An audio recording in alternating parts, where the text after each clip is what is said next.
All right, folks, we are back here on WLTH 1370 AM. I'm Scott Cannon here at the mothership, WLTH 1370 AM, 92.7 in the FM dial. Don't forget, you can always watch me on Facebook, WLTH Radio. You can watch on the website, WLTHradio.com, and on Twitch, WLTH Radio as well. We're always streaming. The shows are archived, so you can pretty much on Facebook. You can watch the shows archived on Facebook. So if you want to watch something, if I mention something, and you want to come back and see exactly what I said, or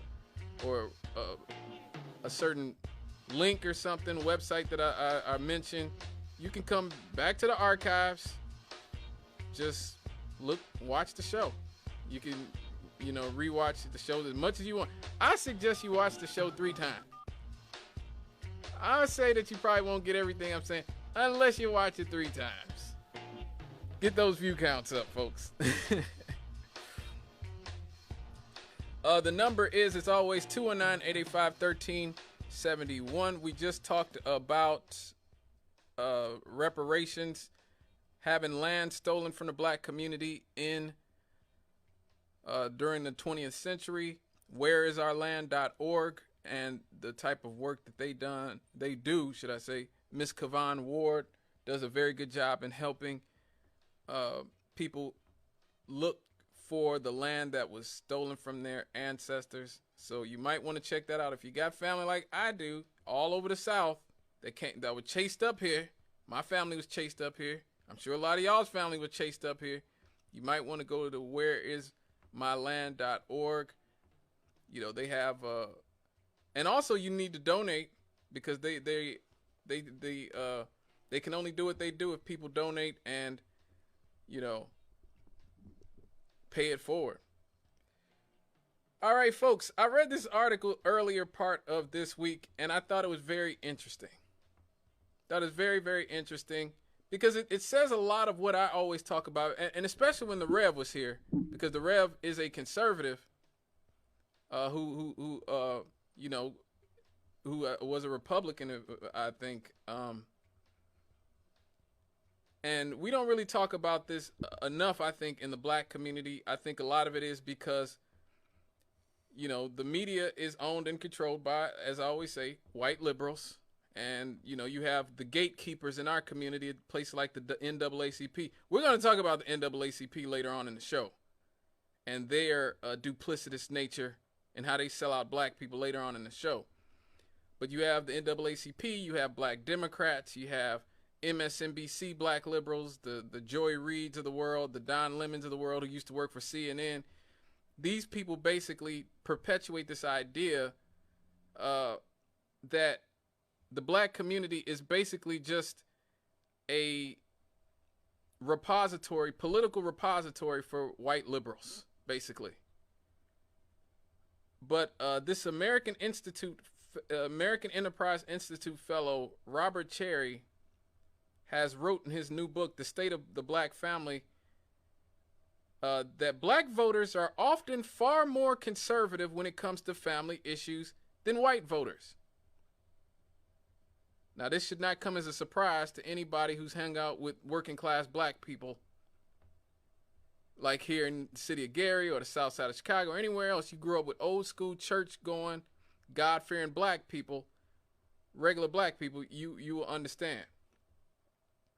He notes a 2015 CNN poll that asked respondents to qualify the role that various factors play in the economic problems facing black people. CNN found that 61% of black respondents said breakdown of the family was a major reason for the economic problems facing black people, compared to just 51% of white respondents. So the breakdown of the black family as a major part of the problem for facing black people, 61% of black people said, yeah, that's true. Only 51% of white people did.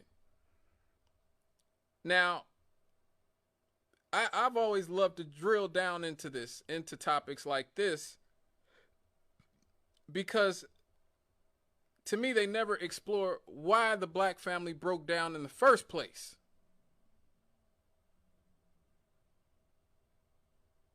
They never want to talk about that. Okay, we just talked about in the first block, the first segment, about how land was stolen from us. And because we've had so much land stolen from us and we've had so much wealth stolen from us, the economic pressures on black families is astronomical. And so white liberals, white conservatives, both, like, white liberals don't like to say it's the black family because because that sounds like they're saying that black people don't know how to do family. White conservatives say it is the black family because they like to say that black people don't know how to do family. Basically. That's what Richard Nixon said. Like, if you ever, Richard Nixon, listen to some of the Nixon tapes, he essentially said Negroes live like dogs because they have no sense of family. He literally said that. He literally said black people live like dogs. If I'm not mistaken, I think he might have said niggers live like dogs. I have to check whether he used Negroes or niggers. Either way, he meant it either way. He said black people live like dogs and have no concept of family. That is what conservatives believe. And white liberals saying no is sort of a response to that. What black people understand, because we are in the position that we're in, we understand that there has been a breakdown of the black family, and that that is a part of the economic problem of our community. But the familial breakdown was due to the type of racism that we talked about in the first topic. When you have hundreds of years of wealth stolen from your community, when you have redlining that forces you into the worst neighborhoods in virtually every city in the country, you're forced to live around crime and poverty every day of your life, even if you have a job. You have people who go to work every day who buy their own house, and the house does not accumulate wealth because it's in a bad neighborhood. What is perceived as a bad neighborhood. And so their property is undervalued. So even if you work hard and you do all the right things, you still end up living in a neighborhood full of crime and poverty, where the schools are not adequately funded, where the sanitation district isn't adequately funded, where there's potholes all over the place. The fire department's inadequately funded.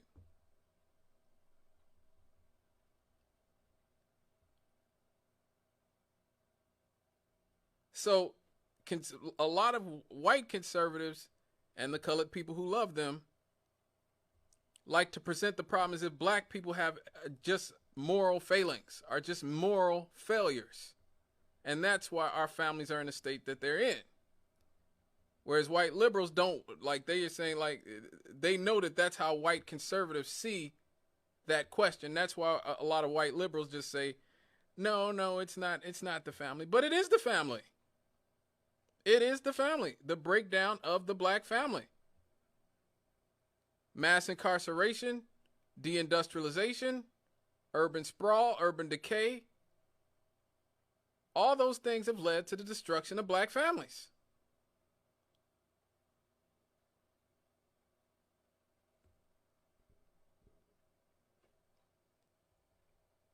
Now, separately, a 2019 poll found that 3/4 of black people, compared to less than half of white people, identified violent crime as a very big problem in the country today.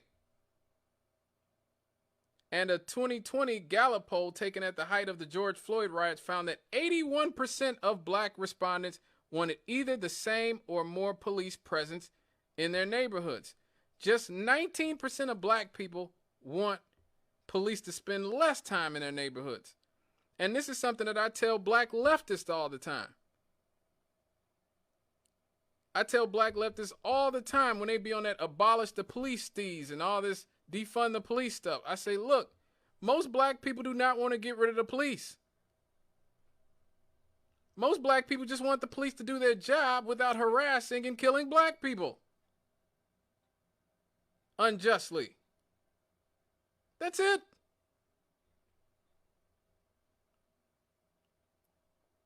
That's it. Most black people don't want to get rid of the police.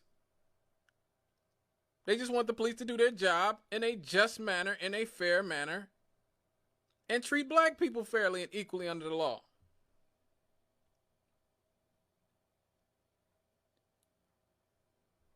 Now, Cherry writes that the reduction of violent crime must be central to any effort to turn around failing black neighborhoods, not because it will improve their ability to attract middle-class family,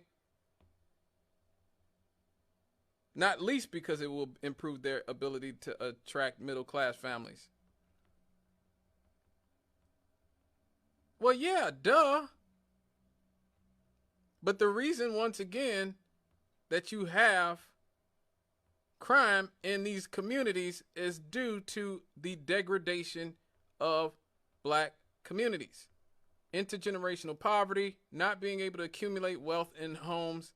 You know, you have homes in this community.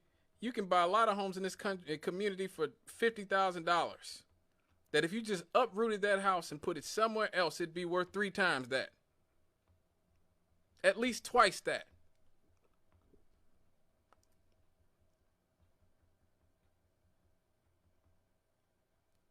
Again, after hundreds of years of slavery, 100 years of Jim Crow legally, and de facto Jim Crow basically ever since in a lot of ways, we are broke. Our institutions are broke. That's why we have to, places like Howard University and all these black colleges have to rely on people, white liberals like Mackenzie Bezos to fund them. Because the black community does not have the wealth to maintain institutions.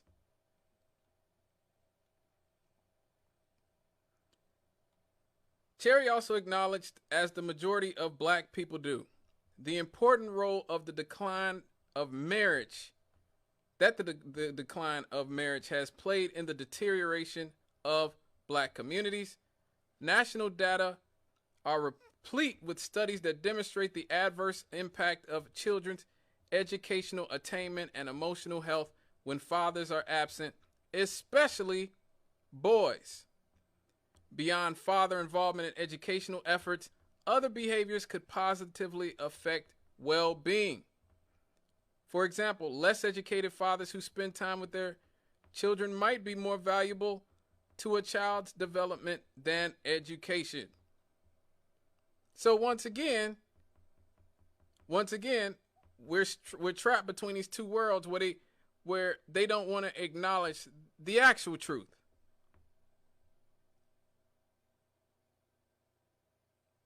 Why don't black people get married?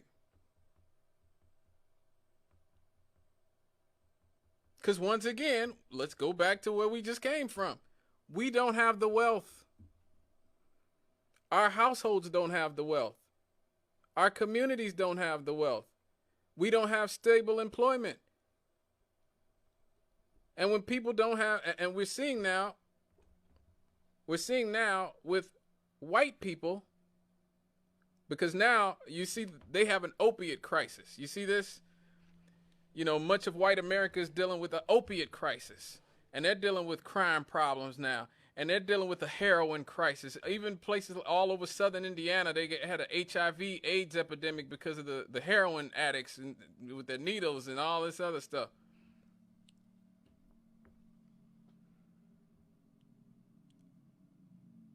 Magically, when you send away jobs and opportunities and create poverty, you get crime.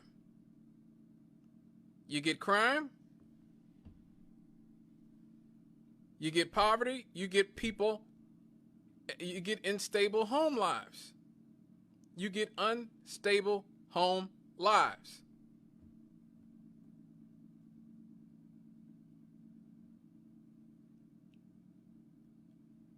You see it on Native American reservations. Places like Pine Ridge, which is actually the poorest place in America. A lot of people don't know that.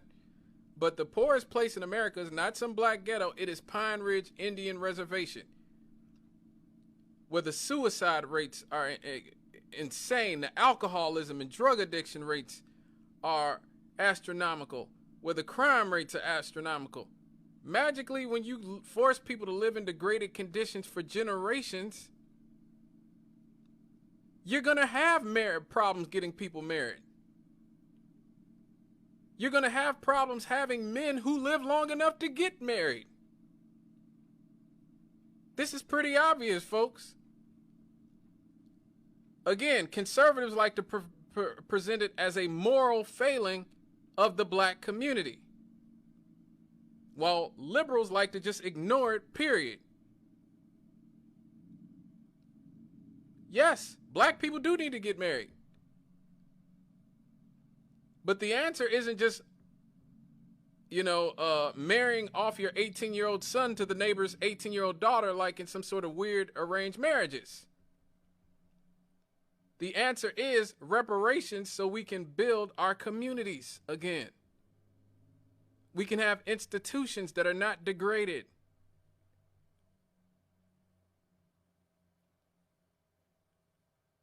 That's the issue.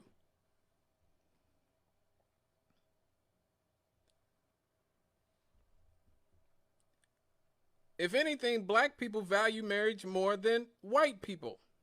In 2019, Pew asked if society was just as well off if couples who want to stay together long term decided not to marry, or better off if couples who want to stay together long term eventually get married.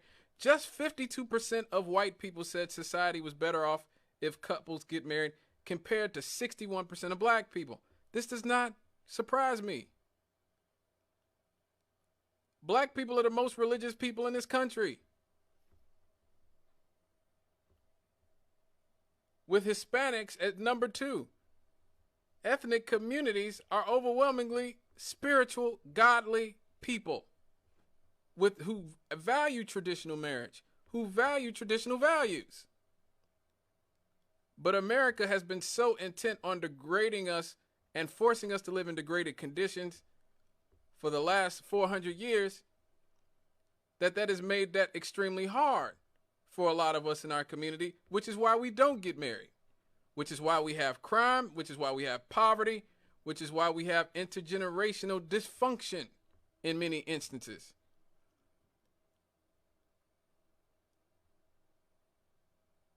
And that's why, folks, I always talk about these things. We as black people have to acknowledge that we have our own politics separate from white liberals and white conservatives.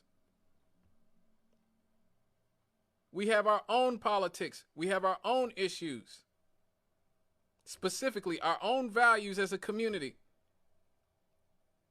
We cannot allow ourselves to be political avatars for white liberals anymore, or the few black people with conservatives allow themselves to be political avatars for black conservatives.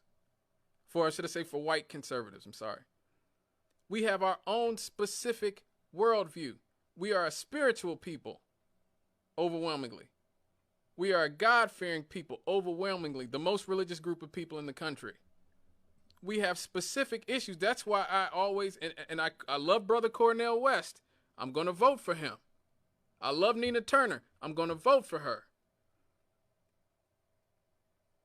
But there need to throw LGBT people into everything that is black related, as if that is that is our community's values, is something that I wholly disagree with. You can support those people. You can support illegal immigrants if you want to. You can support abortion if you want to. That's your business. That's up to you. My only issue is when it is portrayed as something that the black community has to support in order to talk about reparations, to talk about into the war on drugs in the prison industrial complex, to talk about the degradation of our communities. I don't have to support transgenders or gender affirming care for children to talk to you guys about reparations. Those two things have nothing to do with each other. But that's what happens when you have a captured politics. And black people are a captured political class. We have to break away from white liberals and the colored people who love them, or white conservatives and the colored people who love them. We have our own politics. We have to have our own political voice with our own specific political issues. Let me start getting these callers, because y'all rigging the phone off the hook. I'm sorry. I had something to say. Hello, caller. All right, young man. I'm listening at you. All right. All right. You said what y'all and what we need to do and all that. Yes. You got black families sitting here, study, complaining, crying about what the white man is and took from us and not giving us and not doing that. Okay. What black families do you know with common sense will let a 12, 13, 14, 15-year-old boy be out in the street at 12, 1, 2, 3, 4 o'clock in the morning? That comes from degradation. That comes from intergenerational dysfunction, sir. In time, the police get out there, especially a white cop, and have to wind up beating their butt. They pull a gun on the guy and they shoot him. Then they want we want justice. Mm-hmm. No, you want money. You're looking for money. That comes from intergenerational dysfunction. That's caused by poverty. Poverty is caused by... I've been around here going on 68 years old. I'll be 68 on the 26th of this month. And I've been seeing this and the stuff that you're talking about going on right now. You got to get up off your butt and do for yourself. You can't keep crying, sitting back. We all know what the white man had done for us and didn't do. That's going to keep on going on. It's going to be going on when me and you are dead and gone, you know. But you got to have some of these black folks to get up off their butt, start watching your kids. You got women out here, man, beat their butt 3 or 4 times a week. The police come to arrest them. What they do? I'm going to drop the charges. He said he was sorry. And then they got to come back next week because of the same old stuff. I mean, we got to have common sense, too, you know. Yeah. I feel what you're saying. I understand what you're saying, too, about all this kind of stuff that's going on. The only thing black folks sitting back doing now is looking for a handout, and time you get in trouble, you want to cry about, go all the way black folks there. What I do that there? I didn't do nothing that there. Y'all stopped me for nothing. Flying up and down the street, everybody out here would charge us.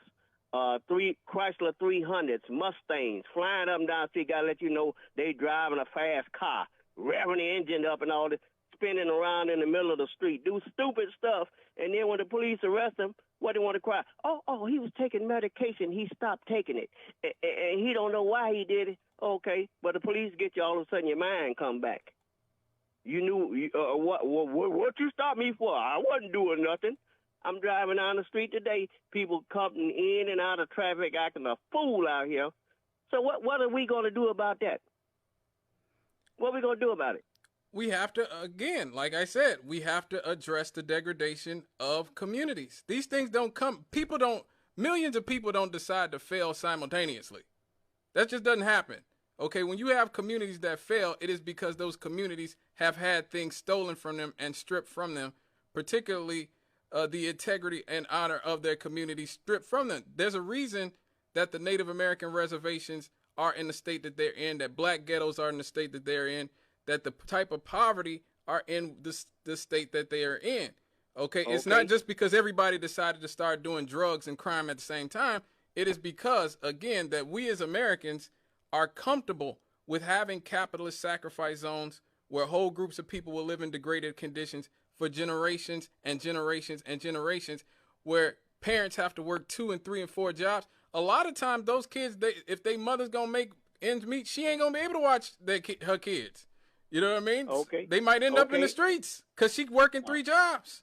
You know what I mean? I understand. You know what I mean? understand that. But we got millions of dollars to send to Ukraine, like they're gonna go over there and build a whole city back up. Thank and you. You got people here that's been worked all their lives in these steel mills and different jobs. They're talking about cutting your Social Security out. Thank you. They don't want to give us nothing that we worked for. Ain't nobody give us nothing. We work for this. I put 44 years in that steel mill out there. Yes. But you got millions of dollars and trillions and billions to send to everybody else, but take care of home first. Amen to that, brother. Thank you for your call. My man. It's all good. He said it 100%. Billions of dollars. You know, it would cost $20 billion to end poverty in the United States permanently. $20 billion. And we are almost at, I believe we're well over 100 billion sent to Ukraine. We got to be getting close to 200 billion sent to Ukraine right now. And that's how it happens. Again, we in this country are comfortable with having zones, whole zones of cities that we say, look, this is where we're going to dump the pollution. This is what people like Miss McCready, you guys need to tune in and listen to her on Mondays, because she talks about this a lot, about the pollution and about these companies trying to move to Gary and dump more pollution into our city, into our water, into our air.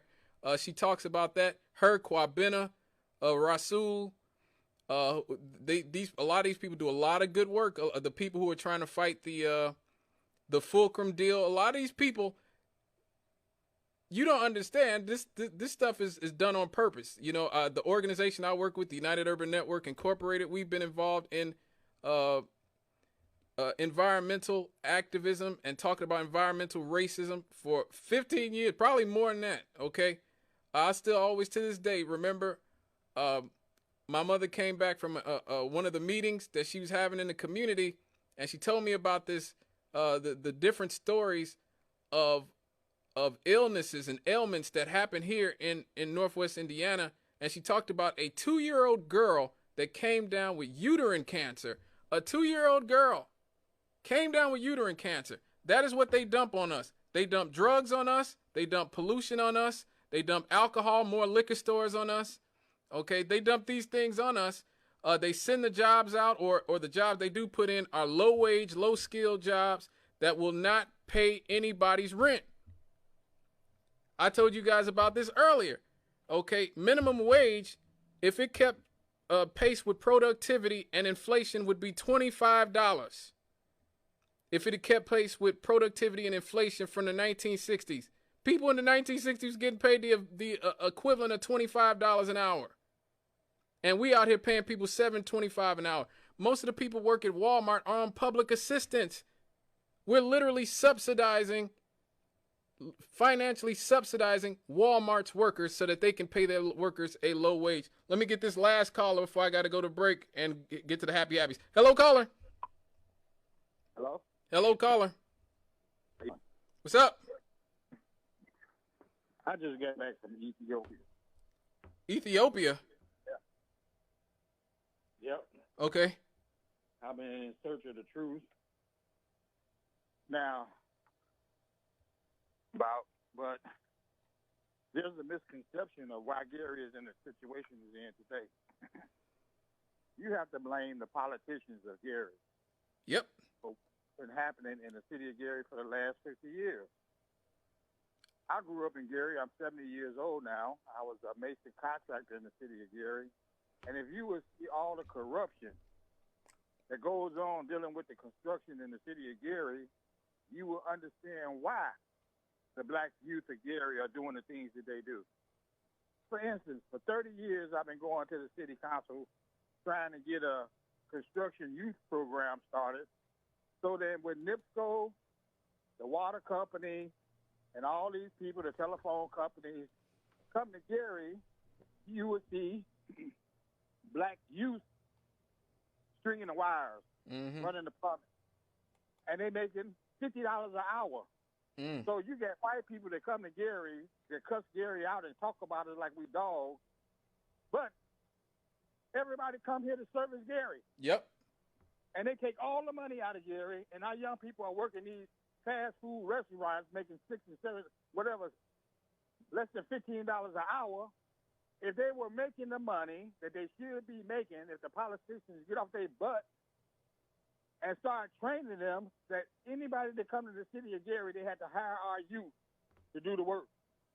Mm-hmm. Now, I done worked with all kinds of people, and when I was a journeyman, I would work with white people in Gary, and they would talk about Gary like they dogs, and I had to cuss them out.